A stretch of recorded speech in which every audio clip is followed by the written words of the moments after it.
ছন্দা গায়নের উদ্ধার কাজে বাধা হয়ে দাঁড়ালো খারাপ আবহাওয়া। রবিবার সকাল 8:30 নাগাদ কাঞ্চনজঙ্ঘার বুকে ছন্দার খোঁজ শুরু করে উদ্ধারকারী হেলিকপ্টার। উদ্ধারকারী দলের সঙ্গে রয়েছেন দুর্ঘটনা থেকে বেঁচে ফেরা ছন্দারি দলের সদস্য তাসি শেরপা। কিন্তু খারাপ আবহাওয়ার জেরে কিছুক্ষণের মধ্যেই বেস ক্যাম্পে ফিরে আসতে বাধ্য হয় কপ্টারটি। আবহাওয়ার উন্নতি না হয় এদিন আর নতুন করে খোঁজ চালানো সম্ভব হয়নি।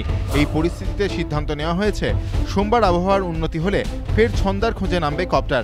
কাঞ্চনজঙ্ঘায় এই সমস্ত পর্বত অভিযানের ব্যবস্থাপনার দায়িত্বে থাকে নেপালের পর্যটন দপ্তর। এদিন নেপালে নিযুক্ত ভারতীয় হাইকমিশনার এবং সে দেশে পর্যটন দপ্তরের সঙ্গে বৈঠক করে পশ্চিমবঙ্গ থেকে যাওয়া প্রতিনিধি দল। এই বৈঠকেই চূড়ান্ত হয় সোমবার থেকে কোন পথে চলবে ছন্দার খোঁজ। এই প্রথম ছন্দার খোঁজে চলা অভিযান নিয়ে বৈঠকে বসল 3 পক্ষ।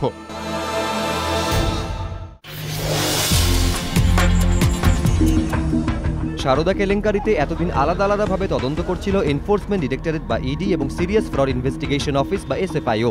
কিন্তু সূত্রের খবর, তদন্ত চালাতে গিয়ে 2 কেন্দ্রীয় সংস্থায় কয়েকটি জায়গায় থমকে গিয়েছে। তাই বিপুল আর্থিক কেলেঙ্কারির কিনারা করতে এবার তারা হাত মিলিয়ে তদন্তে নামছে। খুব তাড়াতাড়ি দিল্লিতে বৈঠকে বসছে ইডি এবং এসএফআইও। বৈঠকে থাকবেন 2 কেন্দ্রীয় সংস্থার উচ্চপদস্থ আধিকারিকরা। সূত্রের খবর, 2 কেন্দ্রীয় সংস্থায় তদন্তে নেমে কয়েকটি জায়গায় থমকে গিয়েছে, তেমনভাবে অগ্রগতি হচ্ছে না। ইডি সূত্রে খবর, বেশ কয়েকজন ব্যক্তি সারদা কেলেঙ্কারিতে জড়িত বলে অনুমান করা হলেও পর্যাপ্ত প্রমাণের অভাবে তাদের ডেকে পাঠানো যাচ্ছে না।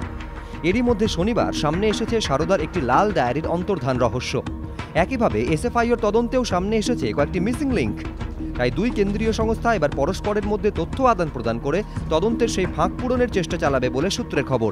ইডি এবং এসএফআইও আধিকারিকদের আশা, 2 সংস্থা হাত মেলানোই তদন্তের গতি ও কার্যকারিতা বাড়বে। ফের বাস ভাড়া বৃদ্ধির দাবি। এবার ভাড়া বৃদ্ধির দাবিতে মুখ্যমন্ত্রীর কাছে যাচ্ছে joint council of bus syndicate. Bus সিন্ডিকেটের অভিযোগ, একাধিকবার পরিবহন মন্ত্রীর কাছে আবেদন জানিয়েও কোনো লাভ হয়নি। তাই সোমবার ভাড়া বৃদ্ধির দাবি নিয়ে তারা মুখ্যমন্ত্রীর কাছে স্মারকলিপি জমা দেবে। বাস মালিকদের সমস্যার কথা স্বীকার করলেও পরিবহন মন্ত্রী স্পষ্ট জানিয়ে দিয়েছেন, এই মুহূর্তে বাস ভাড়া বৃদ্ধির কোনো সম্ভাবনা নেই। 15ই জুনের মধ্যে বাস ভাড়া না বাড়ালে বৈঠকে বসে পরবর্তী সিদ্ধান্ত নেওয়া হবে বলে জানিয়েছে বাস সিন্ডিকেট।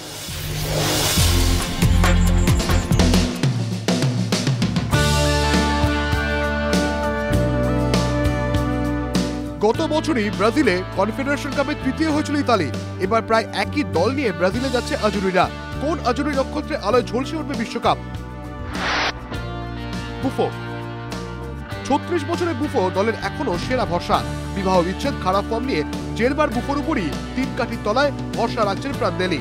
জাতীয় দলের হয়ে 139টি ম্যাচ খেলেছেন বুফো। বালোতেলি। সুপার মারিও আপফ্রন্টের সেরা ভরসা ইতালির। সেরা ছন্দে থাকলে তিনি তখন 90 মিনিটের রাজা।